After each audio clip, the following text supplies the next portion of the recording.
En 2015, les vœux de la commune de Moriès étaient décentrés sur Liège. L'invitation était pour la salle qui accueillait jadis les enfants. Elle faisait office aujourd'hui de salle de réception pour la galette de l'Épiphanie et les vœux du maire Alain Coulet. Il a bien semblé que certains s'étaient un peu inquiétés pour le confort de température de cette salle. Mais en fait, comme le temps était relativement clément, voire même chaud pour la saison, les préparatifs pour la chauffer bien organisés et cerise sur le gâteau, les habitants avaient bien répondu à l'invitation. Tout le monde était donc bien installé lorsqu'Alain Coulet, le maire de la commune, prendra la parole pour partager quelques informations sur l'actualité de l'année, présenter les différents dossiers qui seront évoqués pendant l'année 2015.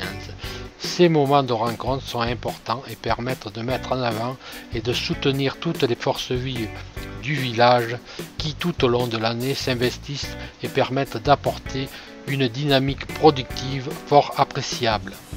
Alors c'est avec plaisir aussi que je fais ce bilan. Je vais vous faire un bilan assez rapide des activités 2014. Alors un des événements marquants de 2014 fut le renouvellement des conseils municipaux en mars. Donc sur 200 communes que compte le département, plus de 80 ont un nouveau maire à ce jour. Pour la première fois, Moriès et Liège se sont donc retrouvés dans une liste commune. Les conseillers municipaux et moi-même, nous vous remercions à nouveau, on remercie l'ensemble des électeurs de la commune pour la confiance qu'ils nous ont accordée. On est confiants pour 6 ans la gestion de la commune. Cette confiance, bien sûr, nous flatte et nous honore, mais avant tout nous oblige envers vous. En 2014, le conseil municipal s'est réuni 9 fois, au cours desquelles 63 délibérations ont été prises. Le CCAS a eu le plaisir de remettre des petits cadeaux, des petits colis pour Noël à 35 de nos aînés, qui sont donc ces aînés sont âgés de plus de 75 ans. Le conseil municipal a proposé en 2014 un budget équilibré, sans avoir recours à l'augmentation du taux des taxes communales. Et je rappelle que ces taux n'ont pas subi d'augmentation depuis de nombreuses années. Mais compte tenu de la baisse des dotations de l'État envers les collectivités territoriales, les communes vont être sensiblement privées de moyens financiers, ce qui n'exclut pas que, même en période de crise, le conseil municipal sera peut-être amené à venir à augmenter légèrement la valeur des taxes communales si on veut maintenir un niveau d'investissement correct. Les recettes liées à la fiscalité propre de la commune ne s'élèvent en 2014 qu'à environ 100 000 €. Les ressources propres apportées par l'allocation des biens communaux avoisinent les 10 000 €. Sans le concours financier des différents partenaires que sont l'État, la région, le département, l'agence de l'eau, l'ADEME quand on a besoin, le syndicat intercommunal d'électrification et d'autres, le financement de tous les projets que nous mettons en œuvre serait sans doute quasiment impossible. En 2014, de nombreux programmes d'investissement ont tout de même été engagés, dont 2 projets qui sont financièrement importants. Alors le premier est la protection et la mise en conformité des captages en eau potable, qui fait partie des priorités que nous nous sommes fixées. Alors une première tranche de travaux qui a consisté à la protection, à la clôture des captages, à la protection contre les infiltrations d'eau parasites, sur les ouvrages, le comptage des volumes prélevés, etc., tout ce qui est lié à la protection des captages eux-mêmes.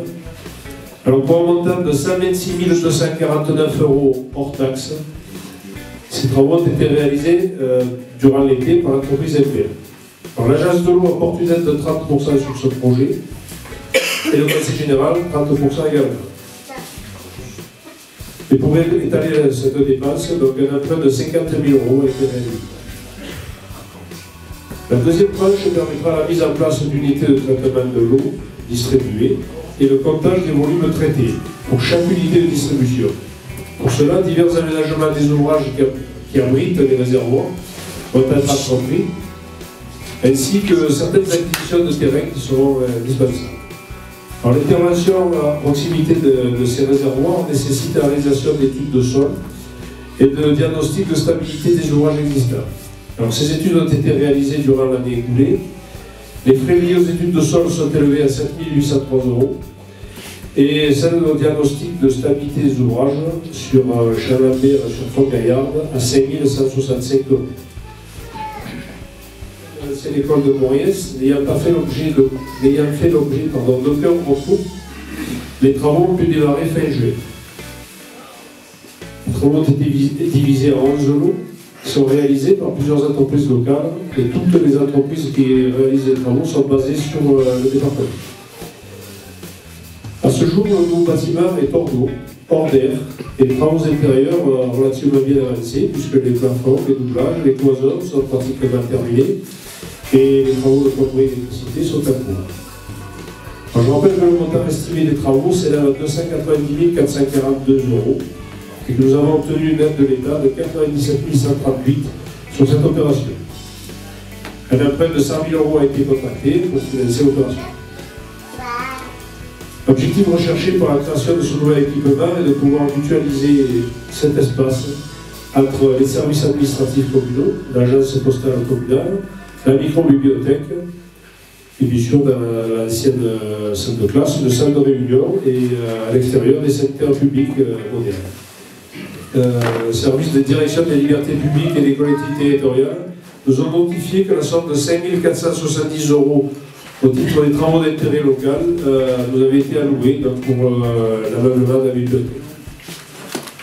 Le projet de sécurisation du chemin VC4 au Moulin, par la mise en place de filets qui permettront d'éviter de nouvelles chutes de pierre, a été réalisé dès le printemps.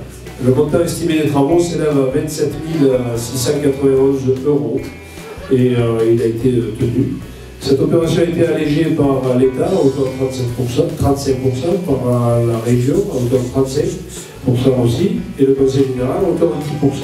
Ce qui fait que c'est une opération qui est relativement bien financée. Les travaux ont été dirigés de façon très sérieuse par les techniciens des services en place de l'église à Moriès, a reçu un nouveau revêtement enrobé, avec le marquage des emplacements qui lui a été réalisé en totalité par Cédric Chélard. La présentation publique réalisée début juillet nous a permis de prendre en compte certaines remarques et certaines suggestions. Alors le volet de nomination qui a été approuvé par le conseil municipal a été transmis à sous-préfecture. Au terme du délai de recours, nous finaliserons donc le volet numérotation. Et nous pensons envoyer un courrier à chaque habitant lui signifiant donc sa nouvelle adresse, le nom de la voie et le numéro qu'il aura. La commune a réalisé le rachat auprès de France Domaine des terrains qui composaient l'ancien camping municipal, ceci pour un montant de 12 644 €. Enfin, Alain Coulet a affirmé « Pour 2015, l'investissement demeurera une priorité, notamment dans la qualité de l'eau distribuée et dans la restauration de l'église, dont le clocher est fortement dégradé et l'installation électrique très vétuste. Une souscription publique sera lancée. »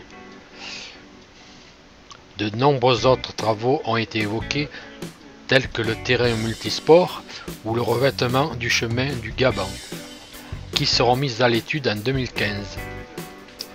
Quelques mots seront dits aussi sur les nombreux investissements prévus au sein de la communauté des communes pour les années 2015, 2016, 2017, etc.